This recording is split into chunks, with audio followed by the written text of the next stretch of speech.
This is my 2002 Suzuki SV650S Carburettor.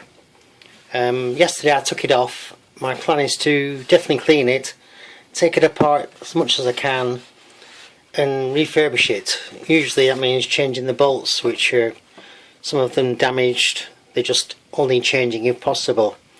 So I'll just go through this carburettor slowly because my plan is to obviously take all the pieces off, all these side pieces.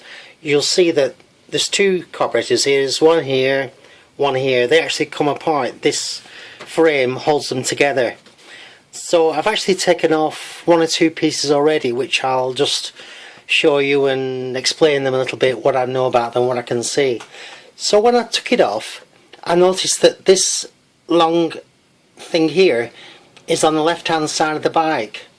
So I've called this the front and this the back. You'll notice obviously that they're very similar to each other, and if I just spin it round, you can see hopefully on this video that on this side there's no long bar, and if we look at this side, which I'm trying to show on this video, this thing here, this is where the cables have connected to, and obviously this is what holds the cables for the throttle.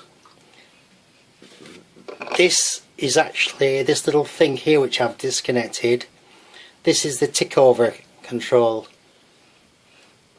So if you look at it closely, you can see, I'm trying to just move this so you can see better. You can see how rusty everything is. All these little screws, using an impact driver, I've undone them all as best I can here, but some of them, because they're so old, it's a 2002, have just collapsed.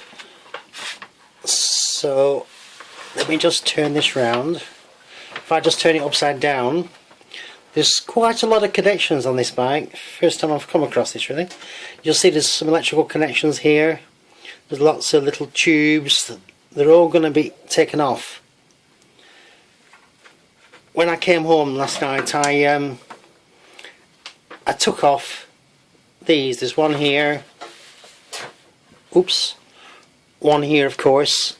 And what I'll do is I'll put them into these containers. I'll just show you what's actually in there. So this is the container. Let me just move that to one side.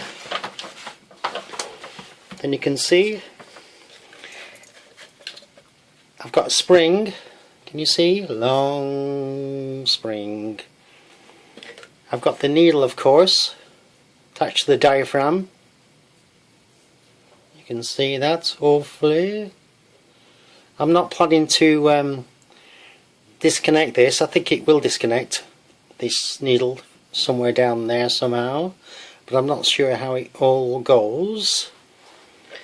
Let me just put that to one side. This is the cap, of course. It's got two bolts. These are the two little bolts. You can see they look a bit corroded, so I'm just doing a search on internet, the shoulder bolts, M5 I think. So I'm just looking on the internet trying to find some replacements, because I'm definitely going to replace them. You can see they look quite good condition, but quite a few of the other screws just collapsed. I'll show you in due course about that. So let me put those back in this little box out of the way. Obviously you've got to be careful with the diaphragm not to damage it in any way. Keep it in the same shape. So I've marked these up. This one's SV650 back, and the other one of course is the SV650 front. They're actually just seem to be duplicates for each other, but they must fit on the end somewhere in a certain way. So I don't know if they're common or whether each one is interchangeable or peculiar to each side. The other thing I've taken off, if we look on the side just down here, can you see this little thing here? There's two bolts holding it. Let me just pick up the bits. I put them in a little box. Here's the box, here's the bits. So here we have the cover.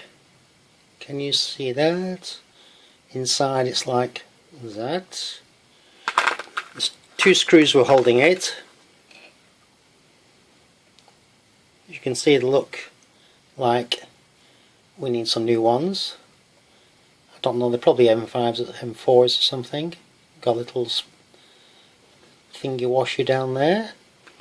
And then inside is this little thing, an integral rubber diaphragm type thing. And that, in fact, it seems to me the metal thing here seems to fit into this. Let me just get this closer so you can see it.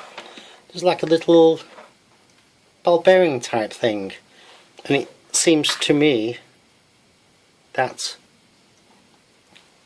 the metal thing pushes into there. Let me just try and fit this back just to confirm that. I could be wrong, of course. It could be exactly the other way around. No, that's exactly right, because there's actually marks on this thing, the way it fits. If I just, can you see, I've just put it back, and there's 2 holes, screw holes there. There's a little air hole here, and a little locating pin just there. Don't know if you can see that closely. I'll move it a bit closer. There's a little locating pin, so that can only go one way. And then of course the spring fits into the lid and obviously fits onto the top there. Let me just so the other thing I took off yesterday, which I've just put back to illustrate, is these 2 tubes. There's one here and there's one here. One connects into the one end of the carburettor here, which you can see hopefully, and the other one of course is a match for it, fits in here, and they just pull off. Oop. And the other one just pulls off. Oop. And then we can just get them out, hopefully. Just pull them through underneath. You'll notice they actually drop down and they've got open ends. Let me just pull this through, I can show you. So I actually took this off last night and give them a good wash. You can see there's a little clip that holds them down the bottom here, but they're just open-ended. There's no, it just fits below the carburettor. It must be some sort of overflow or something. They just fit below this carburettor in this clip. So all I've done with them so far is just give them a wash. But I think it's important to have a record of the videos so you know exactly where things go when you need to put it back together again. Because there's quite lots of connections and quite lots of bits and pieces to this carburettor. So I think the video is going to be really useful when I put it back, because my memory's not so good. So this is the first video. As I sort of move on little by little, I'll be doing another video just of each little section, whatever it might be, just to fill in the gaps so I can put it back when I've sorted out the problems. Okay, see you later, bye.